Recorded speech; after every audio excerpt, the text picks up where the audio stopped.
I bought another car.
This car is sensational. You get all the benefits of a coupe with none of the drawbacks, and all the practicality of a saloon with none of the tedium.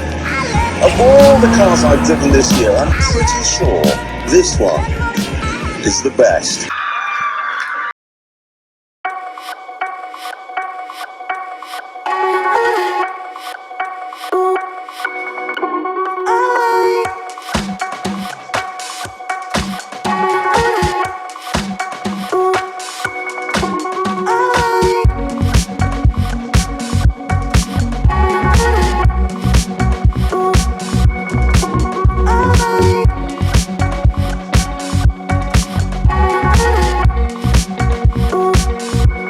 What is going on, guys? It's been a minute since I bought a car, and honestly I feel bad. I've had this for a couple months and it's been so hard to keep this from you, but guys, let me talk about the Mazda RX8 that I just bought. Alright, so this is a 2004 Mazda RX8. This is the first year they came out with the RX8, and anybody who's familiar with the RX8s, typically the earlier models aren't the best ones to buy for a few reasons that I'll jump into. However, I bought this car, had about 41,000 miles on it. This car was originally a California car. I am the third owner of this vehicle.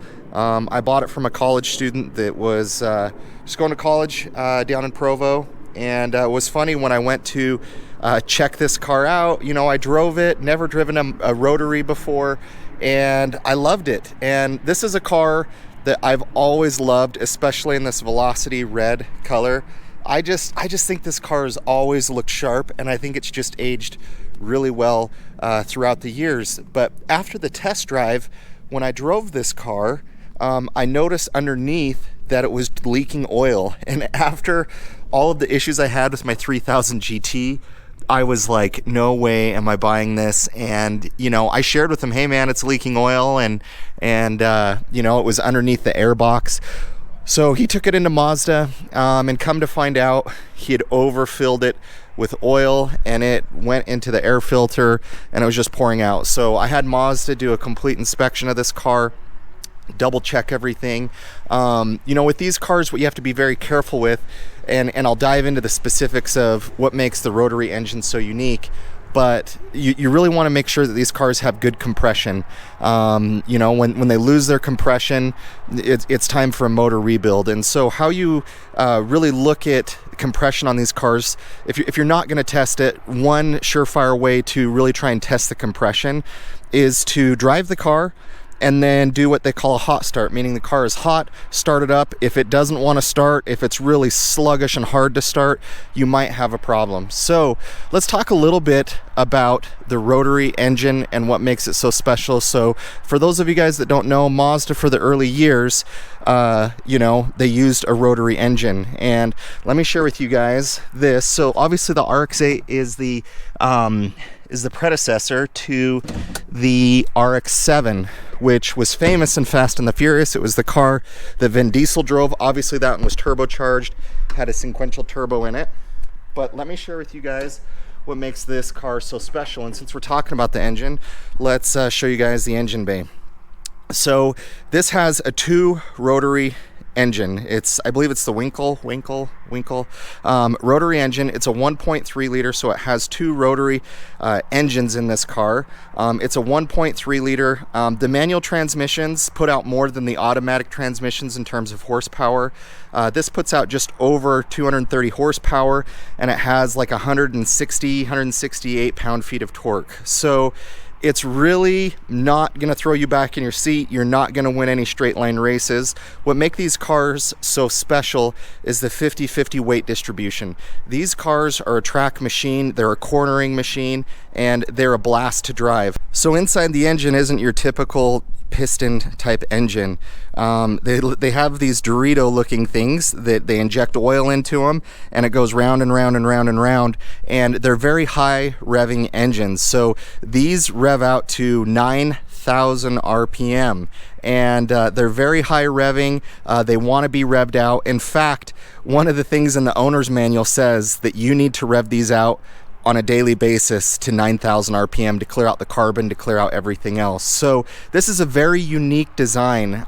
Mazda doesn't make the rotary engine like this. Obviously, these cars were very different and unique in terms of how they were built. This car is very lightweight. It's very fun. It handles like you wouldn't believe, and that's thanks to the distribution of the weight. But there's a few things that plague the early generation model, and there are a few things. Number one, the starter. The starter on the first generation is extremely weak, so a lot of people will upgrade it to, I believe, the Gen 3 starter, the coil packs as well. And these cars eat spark plugs like nobody's business. Like, I think every 7,000 to 8,000 miles you need to change out the spark plugs on these cars. So these cars, you have to be careful. You can get your clog your cat up.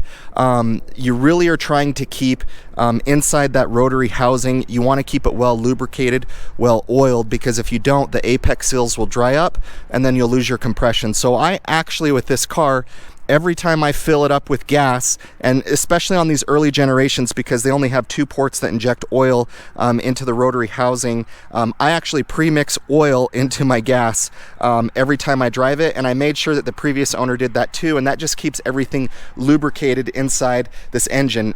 These engines get extremely hot, and so that's one of the things that can plague them, is just how hot these cars can get. They're very temperamental. They're very they're very kind of finicky. They're kind of picky, but I can tell you, I've driven this car now for about 1,400 miles, and it runs amazing. I've put some fuel injector cleaner in it. I've ran some good gas in it. I've pre-mixed. I've cleaned out the engine bay, and you guys will see some of my detailing videos around that. But this was really kind of the last stand for the rotary engine, and I think they made these from about 2004 to about 2012, I want to say 2011, and so they had a good run with the rotary. This doesn't have a turbo like the RX-7 does. The RX-7 is probably the most iconic rotary engine car that you can buy. I've just always loved the looks of the RX-8s, and they've just always been super unique to me. So we'll cover the engine more in detail and a lot of the other things that make it special in upcoming videos. But let me just go ahead and show you guys a couple other things that make this car extremely unique as it comes to the RX-8. So something else that you'll notice, this is actually a four-door car, so it actually has these suicide doors, which make it pretty sweet and actually really easy, to fit somebody in the back seat. I obviously have my seat leaned way back, but I was trying to find a four-door car, but these have the suicide doors that makes it easier to get in and out of. I actually think it's really smart in how they did this, because you get so much more practicality out of it, and you can actually, I've sat back here, there's actually a decent amount of space. So obviously have the red leather seats, have the heated seats in here as well. It's a manual, of course. I will say this is one of the best shifting manual transmissions I've ever driven, and I might argue to say it is the best. From my understanding, when they made these transmissions, it was made at the same plant or factory that the Honda S2000 transmission was made, and that would be, in my opinion, the best transmission I've ever shifted. But this car shifts so smooth, and you'll see like themes on the interior. Like that's that's really the Dorito shape that I'm talking about. You'll kind of see it on everything in here. But you know, this car, it was dirty on the inside. I knew I could clean it up and make it look nice, but from the motor and everything, it ran strong, it felt strong. You know, some of these cars can last 50,000 miles, 80,000 miles, 150. You really don't know. It really just depends on how well you take care of it. And so, yeah, I might be driving a time bomb, but you know, for me, this is an enthusiast car. This is a track car. This is a take it up the canyon car. And this is a car that you can just rev out and you get rewarded for revving it out as high as you possibly can. So obviously got the sunroof. You know, this car, and I'll go over the spec sheet in a future video, it has the original wheels. It actually came with the spare tire and kit to change the spare tire, which I've heard is kind of uncommon to have those. So I actually have it. I'll show you guys a quick shot of it in a video.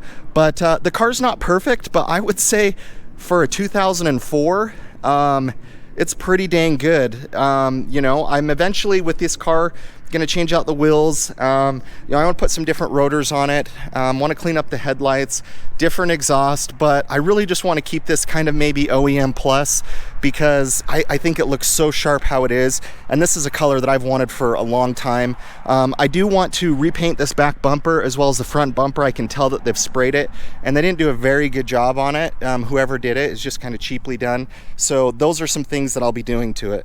But yeah, as you'll see, this car is spec'd out. I mean, it has everything that you could order essentially on an RX8. So it's got a lot of cool feature functionality to it.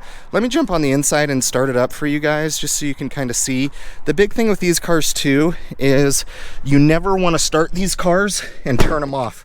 So like if you're moving it just to wash it or pull it out, you really want to let these cars warm up before you go anywhere with them. But you can see it starts up. You can see that's the tach, which I think is so cool and so smart just how they have this. It's pretty sweet how it is. Yeah, these cars get horrible gas mileage. I think my previous tank, I got about 240 miles, worked out to be about 18 miles a gallon, so it's about the same as my Camaro. Yeah, you know, these cars, the biggest thing that you want to do is you never want to rev them or drive them when they're cold, or rod them when they're cold. You really want to let the car warm up, get a chance to lubricate some of those apex seals. But this is a car that, yes, it requires a little bit extra maintenance in terms of filling it up, pre-mixing, letting the car warm up. But this car, I have just absolutely loved driving this car. It is awesome. Like, it is just so lightweight, it drives so effortlessly, and I have just thoroughly enjoyed everything about owning this car. The seats are super comfortable. I've always wanted a car with some red leather interior. You know, it does have like your traditional crack up here. That's something they're known for. I have had some challenges with the AC. It works, but it cycles on and off, and based on when my car was manufactured, I can't do the AC reset on it. So I actually insulated one of the AC lines to hopefully help keep it cool. I mean, it's not miserable, but it could be a little bit better. But you know, the car is fun. It's exciting. It has the Bose audio system in here, and I'll be honest, this thing rocks. It sounds so good when you turn it up. So I'm super shocked. I do have the previous owner did put in here kind of a Bluetooth device, so I can actually Bluetooth my music in here, which makes it nice. But it's crazy for a car that's from 2004. I have all the features, functionality that I'd like, and I love sitting in these seats. They're super comfortable. I love driving this car. This has been a car on my bucket list that I've wanted to own, and you know, I'm very nostalgic from cars from when I grew up and just wanting to keep them and have them. But yeah, this is kind of the view from the cockpit in here. I love this car. It is awesome, and I'm excited. You know, I have a couple door dings on it that I need to get out, but overall I'd say it's very clean compared to the ones that you find. And I think with these cars, you can be safe buying them as long as you know who had them before, as long as you know the history. Are they pre-mixing? What are they doing? On the later generation models, I don't believe you have to pre-mix because they added a third port for the oil to be injected into it. But this is a car that when it came out, I just have always thought this car looked so slick, so sexy. The taillights, the stance, everything. I mean, it's got the original wheels, which aren't too banged up. But yeah, this car, I've thoroughly enjoyed it. I've had it for a couple months now. But yeah, this is one of the new cars for the channel, guys. So this is a car I've wanted for years, and it's in the color that I've wanted, and I think I got a pretty good one. It could die on me in the next 10,000 miles. That's very possible. I think a lot of people, it'll vary. Some people say, oh, about 80,000 miles, and some people have 150,000 miles on them. So I'm gonna try and take good care of this one. I'm gonna try and, you know, get this car to my spec, to my standard of what I want this car to have. What's really cool about it, and I couldn't do this in my Camaro, is you actually can fit some interesting things back here, which you guys know I love to golf, and fit my golf clubs back here. So, which is freaking awesome. This is kind of my oil kit. So you obviously, these cars burn a lot of oil, so you want to check your oil every time you fill up. And then I have some of my premix from the from the previous owner. He left some of that with me, but I can fit my golf clubs back here, which is to say more than my Camaro.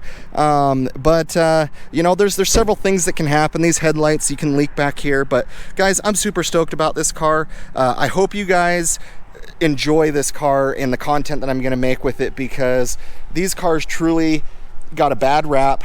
I think they can be a lot more reliable than people make them out to be, and they just require a little extra love, a little extra attention. But guys, I'm Os with Gone in 60. Let me know in the comments below what you guys think of this new car that I've added to the channel.